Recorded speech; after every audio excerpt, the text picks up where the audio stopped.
We now begin with the sixth module of the Applied Linguistics course in the UGC program on Linguistics, E-Pathshala on Linguistics. And the sixth module is called Second Language Acquisition. We have already briefly talked about it. In this module, we will talk about in some more detail, although this is a kind of topic about which we will keep coming back to in different modules, and you will also read in much greater detail in your modules, different kinds of modules. As we already said in the last module, in module number 5, that the distinction has to be made between acquisition and learning. And some people believe that L1 is acquired, whereas L2, L3, L4 are learned. And this, we said, is not really true, because language is such a complex system.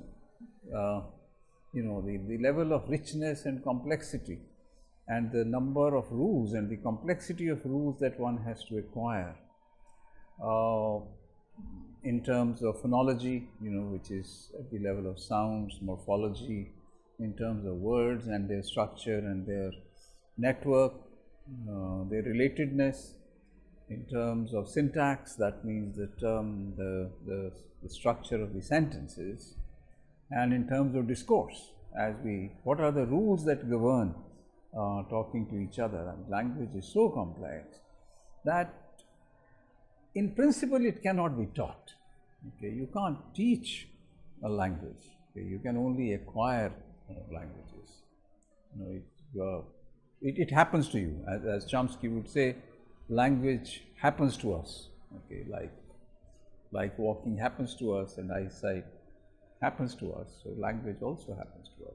So basically, essentially acquisition, but to a substantial extent, particularly in second language acquisition, there is a greater amount of learning, in particular lexical learning, and also some grammatical learning is involved.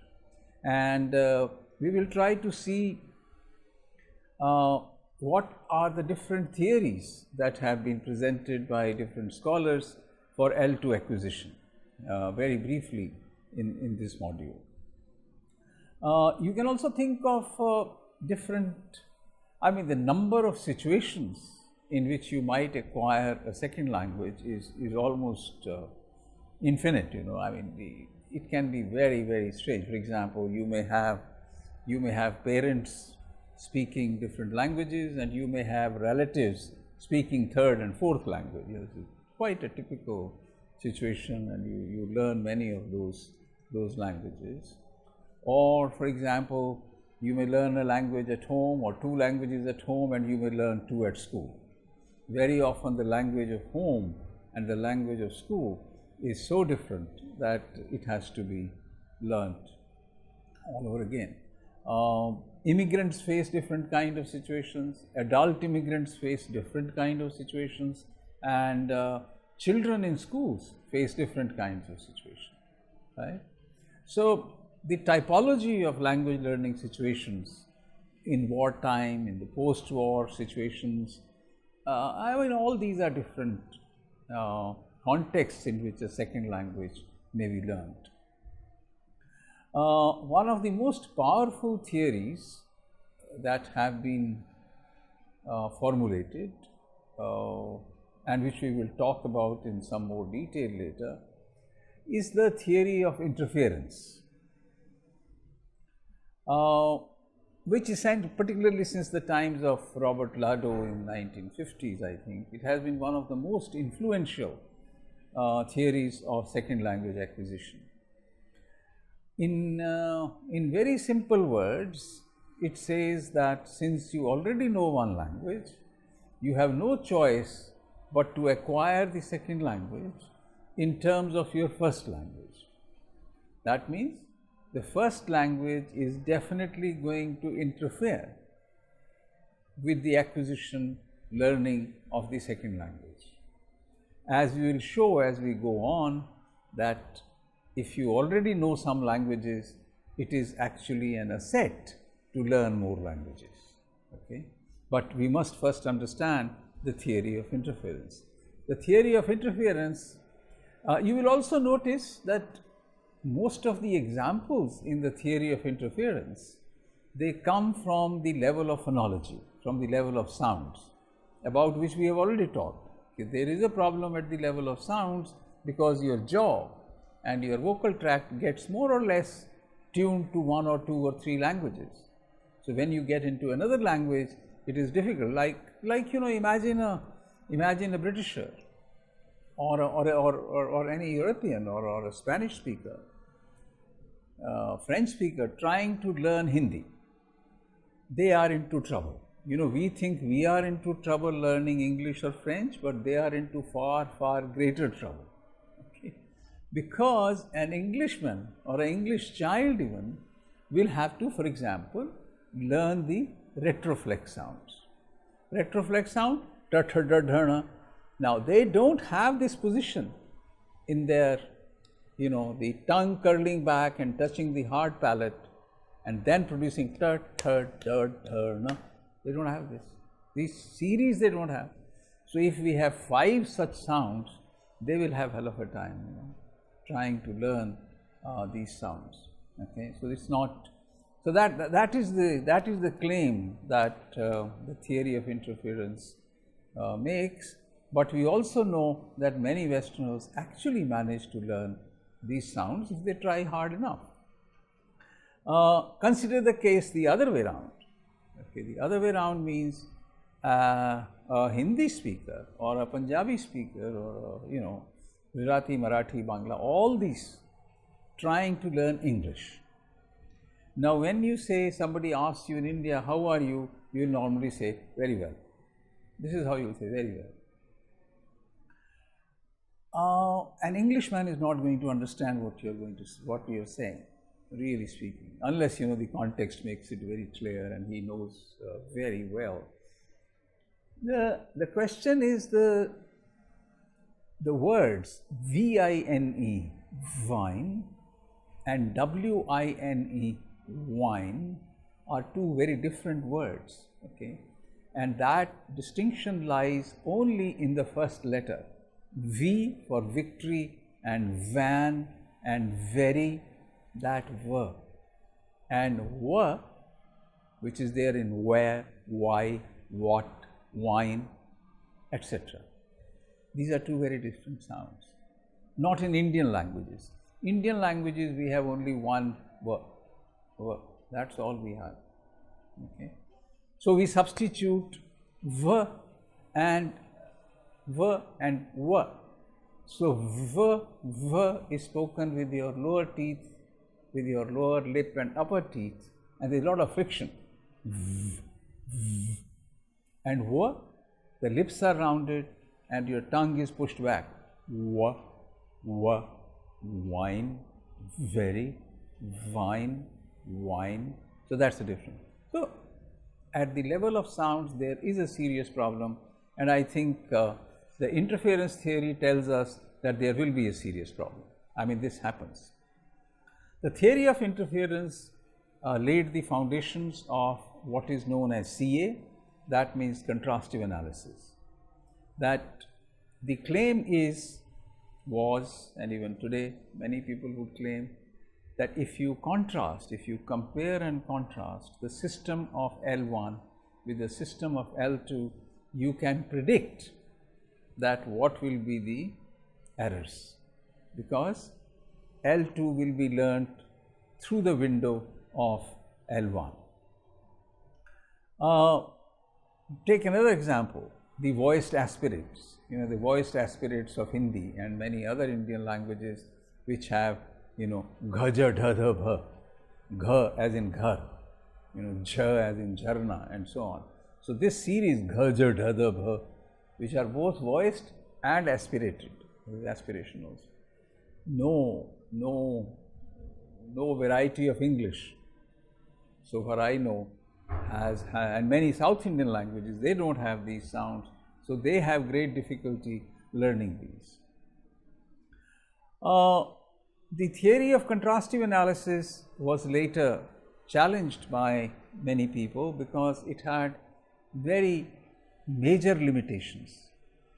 One of the major limitations of the theory of contrastive analysis was that how come children from different linguistic backgrounds make the same errors?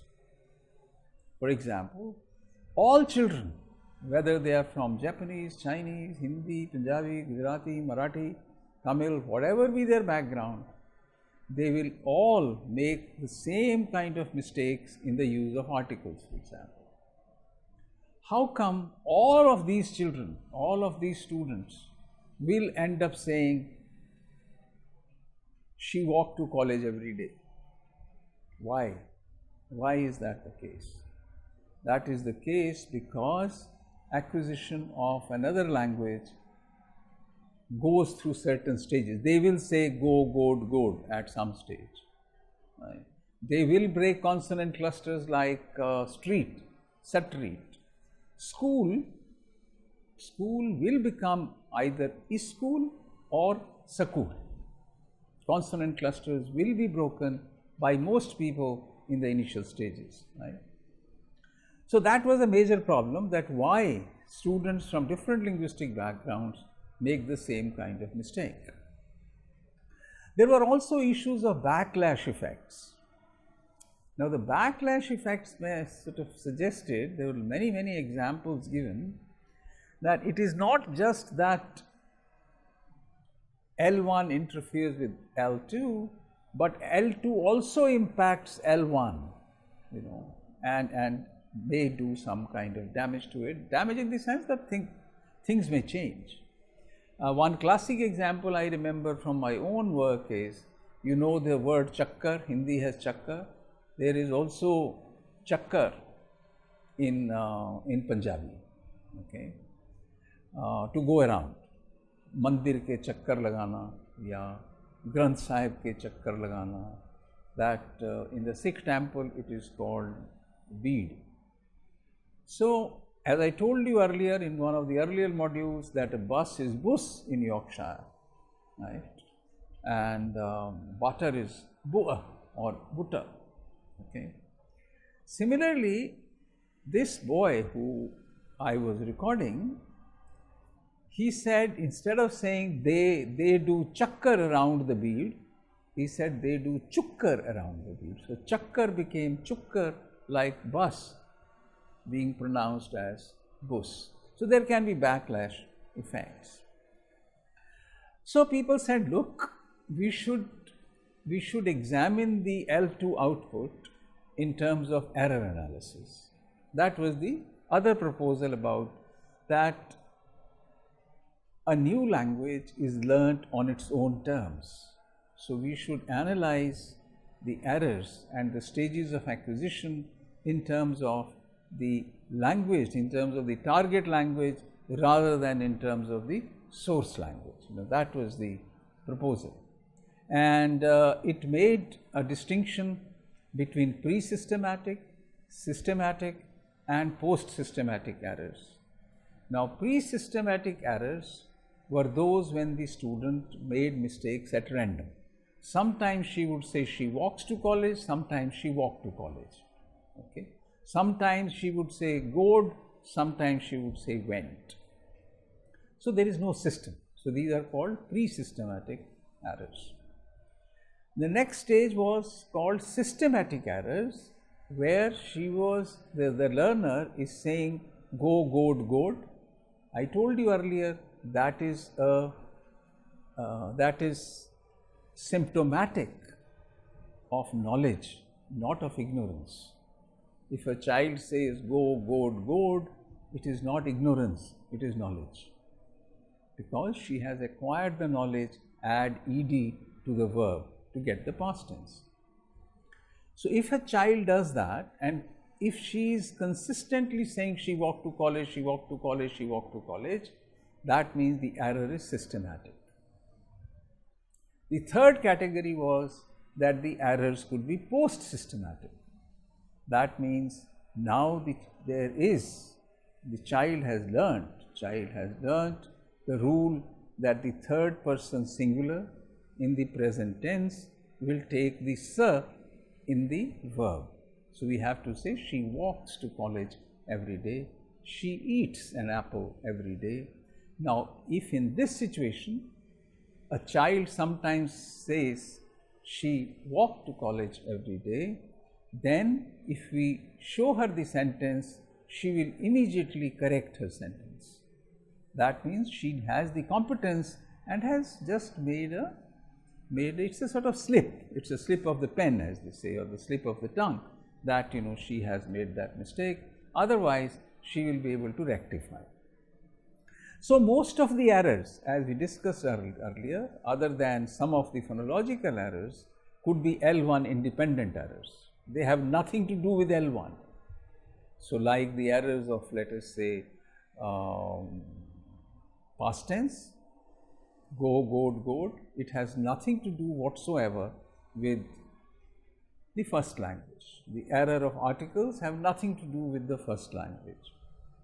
We must therefore recognize, as we said earlier, that errors are necessary stages in the process of learning, in the process of language acquisition.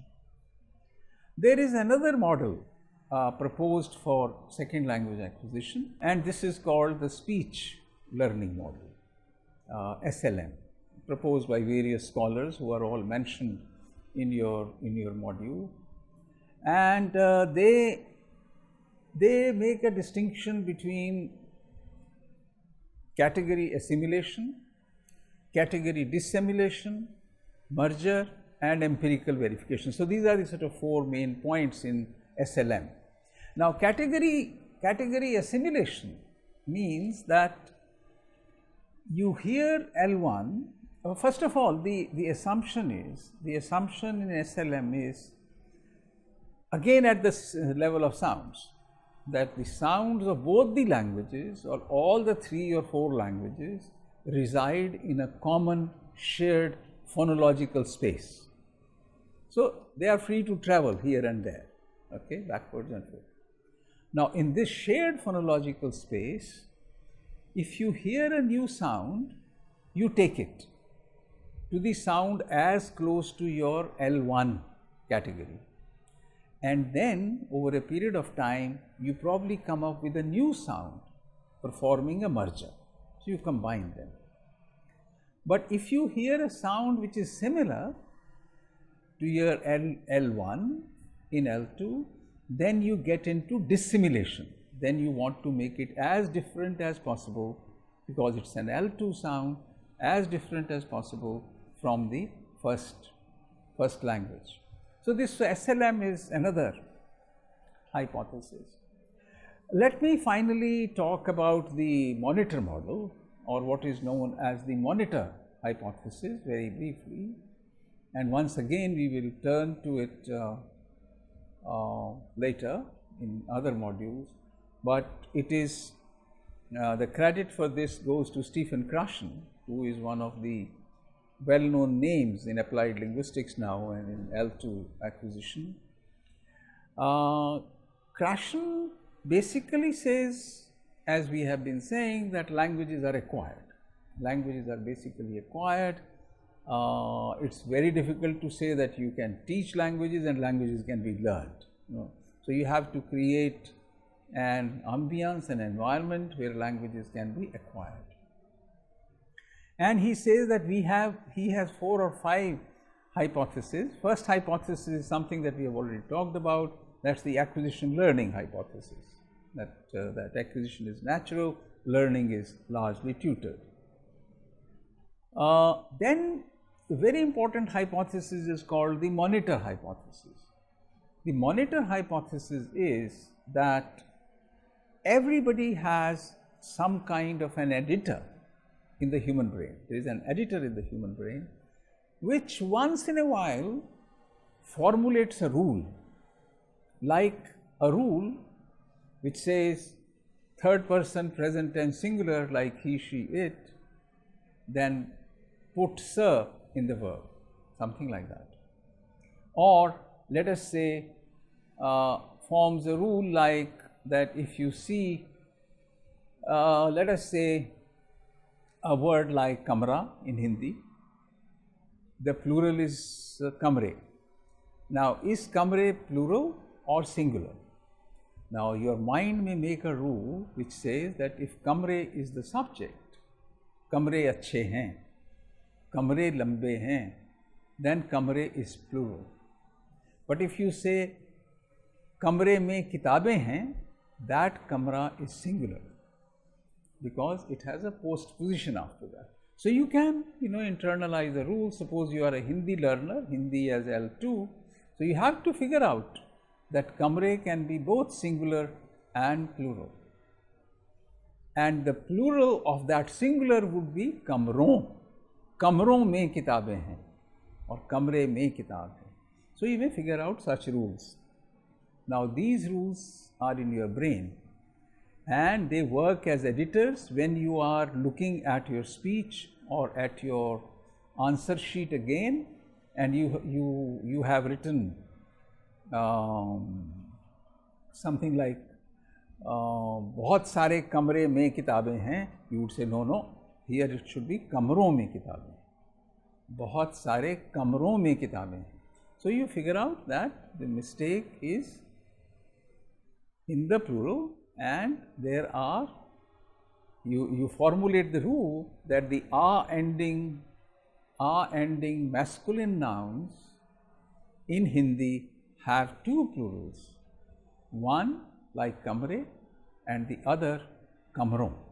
In fact, as you will know later on, they have three plurals. When you want to say, you can take a word like ladka, so you have ladke, that's one plural. Then you have ladkon, that's the second plural. And then you want to call boys, they are playing in the ground, you want to call them in the vocative case, and then you say ladko. So you have three, ladke, ladkon and ladko. Hey ladko, idhar aao. Oh ladko, idhar aao. So such mistakes, the monitor, you have the monitor in the brain which can correct. Then there is the natural order hypothesis given by Krashen, that doesn't matter what is your L1, and maybe you have L1, L2, L3, but you are now learning L4. L2 will be learnt in the way children learn L4, same way. You have L1, L2, L3, three languages you already know, you are now learning fourth language. Fourth language is acquired in a certain order, there is a natural order. It will be acquired in that natural order. It will not be violated. Then the other hypothesis in Krashen's monitor model is the input-intake hypothesis. This is an extremely important hypothesis, that to assume that lot of input will automatically become intake, no. Input means there may be language all around me, there may be a sea of language.